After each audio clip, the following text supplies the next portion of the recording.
I always wanted to. So, I mean, even in medical school, I took some alternative medicine classes. I didn't know, like, which branch of it I would be interested in. So I just did a broad alternative medicine class just to be exposed. And, you know, I got hooked on it. I thought it was very cool. And it just kind of, it goes with my philosophy of life as well. So it just kind of merged in with that.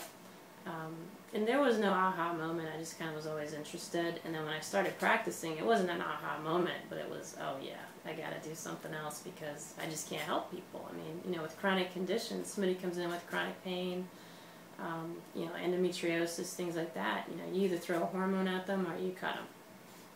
And that's all you have. It's really kind of a no-brainer for a lot of chronic conditions in gynecology. You either throw a hormone at it or you cut it out. I mean, there's really, that's it. So that's not satisfactory for a lot of people. You know, okay, so now they've had their hysterectomy and they may not have any pain anymore, but now, okay, well, they've got pelvic prolapse or they're depressed or they've got urinary issues or whatever the case, or now they have scar tissue from the surgery.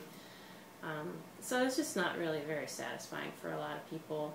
Taking hormones has its side effects and problems long term, and it doesn't fix, none of those things fix the underlying condition. So when you really look at it, you know, there's just got to be a better way to do things, and I think looking at it from a more holistic perspective is that way for a lot of things. You know, there's certain conditions you don't want to mess around with. You have appendicitis, you have to have surgery. You have an ectopic pregnancy, you have to have surgery.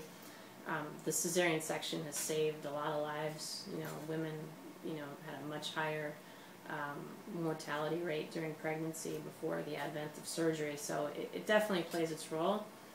But once the acute condition is resolved, and I think, you know, shifting gears to a more holistic approach for a lot of people is more of the solution.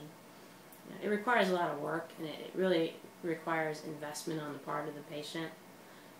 You know, so if you can meet each other halfway, you usually get really good results.